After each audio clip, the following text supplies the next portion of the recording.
हमारे देश का एक ऐसा केस जिसमें पुलिस वाले तो एकदम नाकाम हो चुके थे, लेकिन इस पूरे केस को एक प्राइवेट डिटेक्टिव ने सॉल्व किया था। एक अमीर बिजनेसमैन जिसकी जिंदगी में किसी भी चीज की कोई कमी नहीं थी, लेकिन अचानक से उसके साथ कुछ ऐसा हुआ जिससे उसकी पूरी जिंदगी उजड़ चुकी थी। आज का केस बहुत ज्यादा पेचीदा था और इस केस को पुलिस वालों के लिए सॉल्व करना किसी चैलेंज से कम नहीं हो पा रहा था, लेकिन फिर भी इस पूरे केस में पुलिस वालों का कंट्रीब्यूशन ना के बराबर ही था, क्योंकि इस पूरे केस को सिर्फ एक प्राइवेट डिटेक्टिव ने सॉल्व किया था। और आज मैं जिस केस के बारे में, जिस स्टोरी के बारे में, जो विक्टिम है उसके बारे में बात करने वाला हूँ, वो है योगेश बत्रा।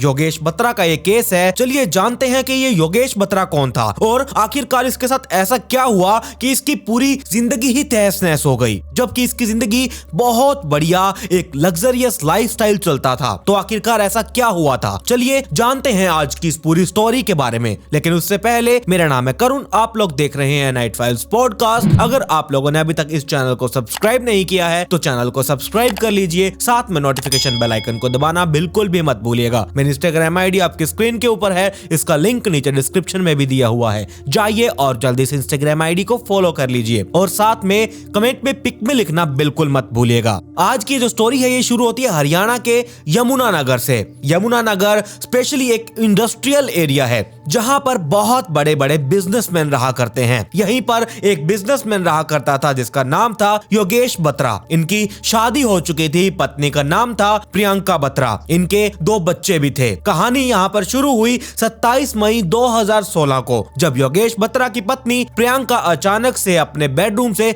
चीखते चिल्लाते हुए बाहर निकलती है। वो बिना किसी को कुछ बताए दहाड़े मारकर रो रही थी। तभी कुछ पड़ोसी भागते हुए प्रियंका के पास पहुंचे, उससे बात करने की कोशिश करने लगे। तभी प्रियंका लोगों को यह बताती है कि योगेश यानी कि उसका जो पति है उसकी हार्ट अटैक की वजह से मौत हो चुकी है। अब पास ही के हॉस्पिटल से डॉक्टर्स को कॉल करके तुरंत बुला लिया जाता है। डॉक्टर योगेश को चेक करते हैं और वो तुरंत योगेश को देखते ही उसे मृत घोषित कर दिया जाता है। जब यहाँ पर योगेश की मौत हुई थी तब योगेश की उम्र 42 साल के आसपास की थी। जो भी वहाँ पर लोग मौजूद थे उन्होंने तुरंत योगेश के घर यानी कि उसके पेरेंट्स को कॉल किया। उन्हें सारी इस घटना की जानकारी दी गई। माँ बाप वहाँ पर तुरंत पहुंचे और सभी लोग योगेश की डेड बॉडी को देखकर फूट फूट कर रो रहे थे और प्रियंका की हालत भी बहुत ज्यादा खराब हो चुकी थी। अब यहाँ पर खैर जो हुआ वो सो हो गया, लेकिन अब आगे क्या होगा? आगे योगेश का अंतिम संस्कार कर दिया जाता है।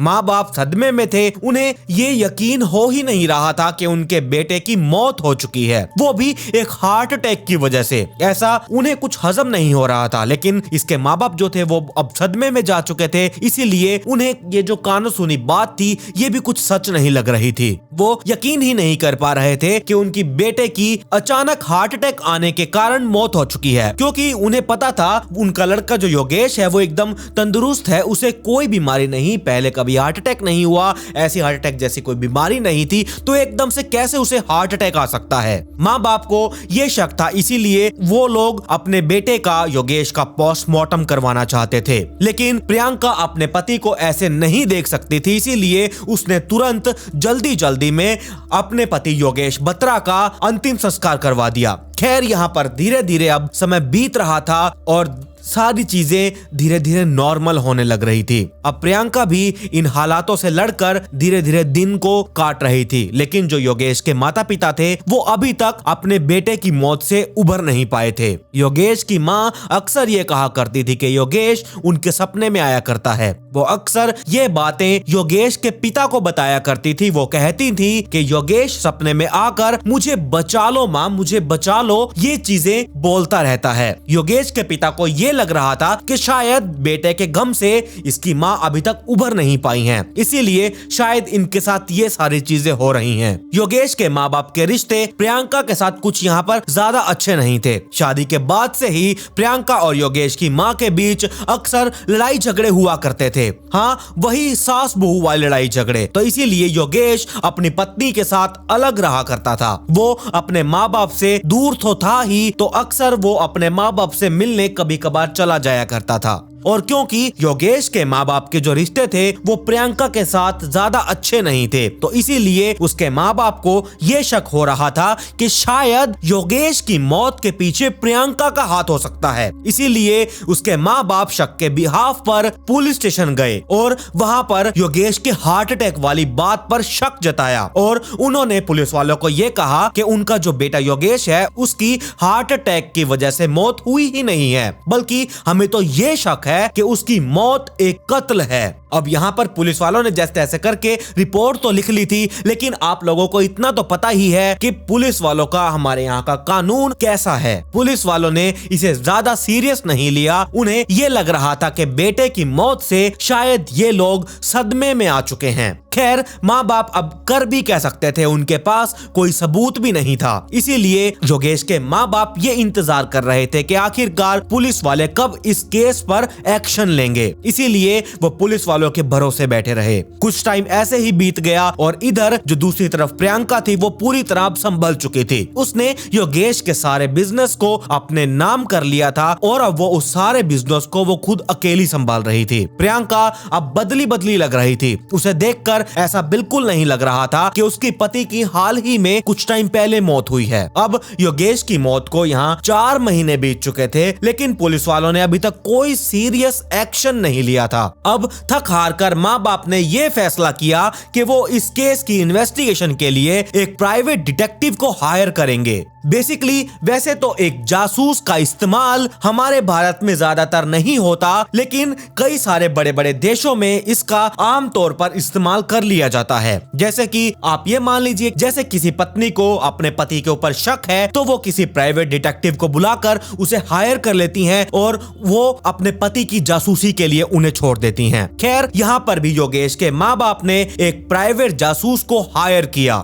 अपने बेटे की मौत की वजह को पता लगाने के लिए। माँ बाप ने जासूस को यह बताया कि उन्हें उनकी बहू प्रियंका के ऊपर शक है, जिसके बाद वो जासूस अपने काम पर लग चुका था। योगेश के माँ बाप को उस जासूस ने यह कहा था कि इस बात की जानकारी प्रियंका को बिल्कुल नहीं लगनी चाहिए। खैर, अब यहाँ पर यह केस प्राइवेट डिटेक्टिव के हाथ में आ चुका था। अब यही इस केस की इन्वेस्टिगेशन करने वाला था। वो डिटेक्टिव अब प्रियंका की लिटरली हर एक एक्टिविटी पर नजर रखे हुए था। वो घर से कब जाती थी, कहां जाती थी और अपना ज्यादातर टाइम कहां पर बिताया करती थी, इन सभी चीजों पर अब वो डिटेक्टिव नजर रख रहा था। इसी जासूसी के दौरान उस जासूस को प्रियंका की एक चीज बहुत ज्यादा अजीब लगी और वो ये थी कि पति के गुजर जाने के कुछ ही दिनों बाद से वो एकदम नॉर्मल होकर जिम जा रही थी। अब आपके मन में ये सवाल आ रहा होगा, जिम जाना ये कौन सी शक करने वाली बात है? तो दरअसल प्रियंका हर रोज 1 या 2 नहीं बल्कि 4 से 5 घंटे जिम में बिताया करती थी और इतने ज्यादा घंटे जिम में बिताना, इसे सुनकर तो जासूस के कान खड़े होने ही थे।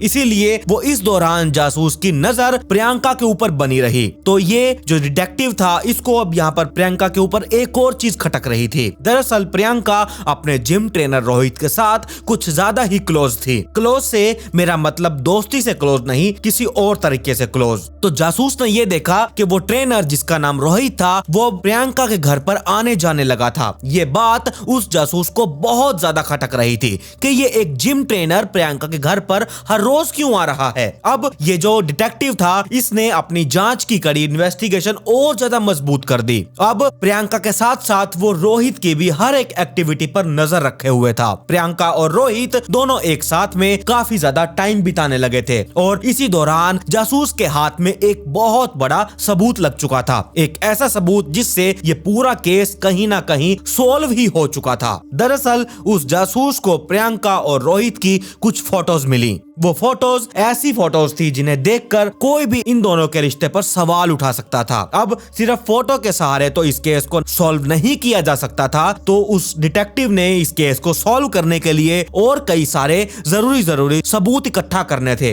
योगेश के माँ बाप काफी ज्यादा रिच थे, तो उनके पास पैसों की तो कोई कमी नहीं थी और उन्होंने जिस प्राइवेट डिटेक्टिव को हायर किया था वो कोई छोटा मोटा डिटेक्टिव नहीं था। इसके दूर दूर तक लिंक्स थे और वो काफी ज्यादा तेज तर्रार था। अगर हम इस डिटेक्टिव की पेमेंट की बात की जाए तो इसकी पेमेंट भी लाखों में थी। खैर अब इस डिटेक्टिव ने 27 मई 2016 की रोहित और प्रियंका की मोबाइल लोकेशन को निकाला तो उसे यहाँ से सरप्राइजिंगली एक बड़ा सबूत मिल चुका था। दरअसल उस दिन जिस दिन योगेश की मौत हुई थी, रोहित और प्रियंका दोनों की मोबाइल लोकेशन एकदम सेम थी। इन दोनों की लोकेशन योगेश के घर पर ही आ रही थी। ये एक बहुत बड़ा सबूत था प्रियंका और रोहित पर शक करने के लिए। यहाँ तक इस डिटेक्टिव ने अपना काम बहुत ही ज्यादा ईमानदारी के साथ किया था। खैर अब सिर्फ प्रियंका और रोहित को उठाकर उनसे पूछताछ करनी थी, लेकिन यह काम एक प्राइवेट डिटेक्टिव बिल्कुल नहीं कर सकता था क्योंकि यह हक सिर्फ और सिर्फ पुलिस वालों को दिया जाता है। खैर अब इस डिटेक्टिव ने सारे सबूत और उनकी कॉल डिटेल्स योगेश के पिता को सौंप दी ताकि योगेश के पिता आगे की मदद पुलिस वालों के सहारे ले सकें। खैर अब योगेश के पिता पुलिस स्टेशन गए और उन्होंने अपने बहू और जिम ट्रेनर रोहित के ऊपर शक जताया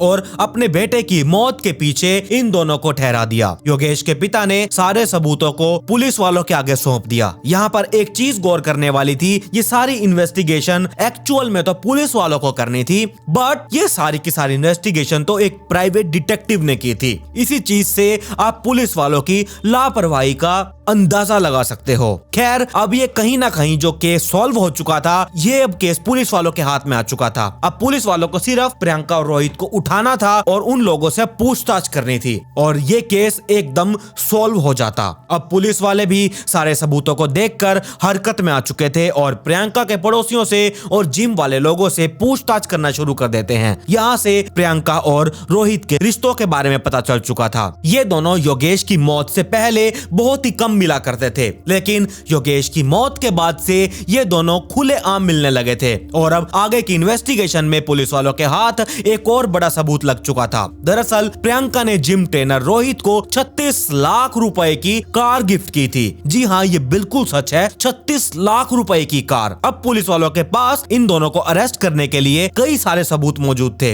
इसीलिए पुलिस वालों ने तुरंत रोहित को उठाया और उसे पुलिस स्टेशन लेकर चले गए। वहां ले जाकर इसे पूछताछ की गई, लेकिन ये पुलिस वालों को इधर उधर की बातें करके गुमराह कर रहा था। लेकिन पुलिस वालों ने इसकी 27 मई 2016 की मोबाइल लोकेशन इसे दिखाई और जब सारे सबूत इसके आगे रखे तब ये थक हार कर एकदम टूट चुका था और फिर इसने अपना गुनाह पुलिस वालों के सामने कबूल कर लिया। और जब रोहित ने अपना गुनाह कबूल किया तब प्रियंका को भी उसके घर से उठा लिया गया और जब पुलिस वालों ने प्रियंका से अपने अंदाज से पूछा तब प्रियंका भी अपना गुनाह कबूल कर चुकी थी। और फिर इन दोनों ने मिलकर जो पुलिस के आगे एक कहानी सुनाई, वो कहानी इस प्रकार थी। दरअसल योगेश और प्रियंका की शादी के करीब 17 साल बाद प्रियंका की जिंदगी में कोई और आ चुका था। प्रियंका अपने जिम ट्रेनर रोहित से प्यार करने लगी थी। प्रियंका रोहित से शादी भी करना चाहती थी, लेकिन वो इन दोनों के बीच योगेश आ रहा था, तो प्रियंका योगेश को रास्ते से हटाने का सोचती है। अब आपके मन में ये सवाल आ रहा होगा, अगर उसे रोहित के साथ ही रहना था तो वो अपने पति योगेश बत्रा को डाइवोर्स भी तो दे सकती थी, तो उसने फिर इतना बड़ा कदम क्यों उठा लिया? असल में मैं आपको प्रियंका की हकीकत, इसके करैक्टर के बारे में बता देता हूँ। दरअसल प्रियंका एक ऐसी औरत थी जिसे योगेश से नहीं बल्कि उसके पैसों से प्यार था।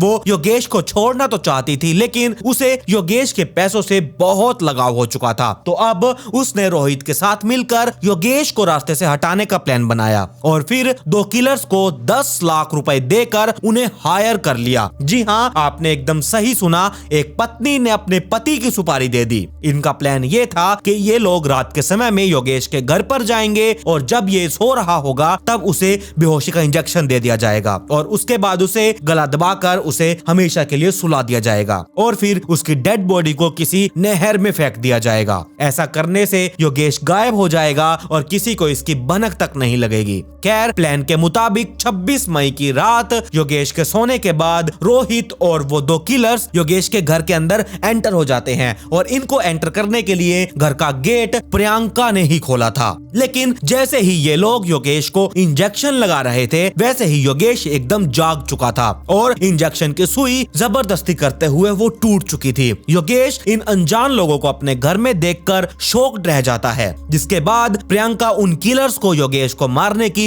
इजाजत दे देती है। तो वो दोनों किलर्स योगेश का गला दबाकर उसे हमेशा के लिए मौत के घाट उतार देते हैं और जो पत्नी प्रियंका थी वो साइड में खड़ी होकर ये सारा नजारा देख रही थी। उसके बाद अब यहाँ पर बारी थी योगेश को ठिकाने लगाने की। तो फिर प्रियंका कुछ देर तक सोचती है और उसके बाद ये हल निकालती है, क्यों ना इस मर्डर को हार्ट अटैक का नाम दे दिया जाए और जल्दी से योगेश का अंतिम संस्कार कर दिया जाए ताकि लोगों को पता ही ना चले। और फिर प्लान के अकॉर्डिंग 27 मई को वो सुबह सुबह चीखने चिल्लाने लगी और लोगों के आगे योगेश की मौत को एक हार्ट अटैक बताने लगी। और ऐसे ही धीरे धीरे करते हुए रिश्तेदार पहुंच गए, अड़ोस पड़ोस के लोग पहुंच गए, रोना धोना हुआ और फिर जल्दी जल्दी से योगेश बत्रा का अंतिम संस्कार भी कर दिया गया। प्रियंका की बात सुनकर सभी ने इसे एक बार तो हार्ट अटैक ही मान लिया था और प्रियंका की बात मानकर ही सभी लोगों ने योगेश का अंतिम संस्कार भी कर डाला था और प्रियंका का प्लान एकदम सही ट्रैक पर आ चुका था। लेकिन माँ बाप के शक ने इस पूरे झूठ की बुनियाद का पर्दाफाश करके रख दिया। खैर, झूठ कितना भी शक्तिशाली क्यों ना हो, पर एक ना एक दिन वो जरूर सामने आ ही जाता है। खैर, मैं तो इस केस का पूरा क्रेडिट उस डिटेक्टिव को देना चाहूंगा जिसने इस केस को चुटकियों के हिसाब से सुलझा दिया। अब आप बताइए, आपकी इस केस के बारे में क्या राय है? क्या आप पहले कभी इस केस को सुन चुके हैं? तो भी मुझे कमेंट सेक्शन में बताइएगा। पुलिस वालों के लिए आपकी क्या राय है, मुझे वो भी बताइएगा। और इस प्राइवेट डिटेक्टिव के बारे में आपकी क्या राय है, मुझे वो भी जरूर बताइएगा। और अगर आज आप इस चैनल पर पहली बार आए हैं तो चैनल को सब्सक्राइब कर लीजिए, साथ में नोटिफिकेशन बेल आइकन को दबाना बिल्कुल भी मत भूलिएगा। मेरी इंस्टाग्राम आईडी आपकी स्क्रीन के ऊपर है, इसका लिंक नीचे डिस्क्रिप्शन में दिया हुआ है, जाइए और जल्दी से इंस्टाग्राम आईडी को फॉलो कर लीजिए। खैर, पिछली वीडियो का शाउट आउट आफरीन को, comment pick me to get a shout out in next video. मिलते हैं ऐसी ही एक और चौंका देने वाली इंटरेस्टिंग स्टोरी के साथ।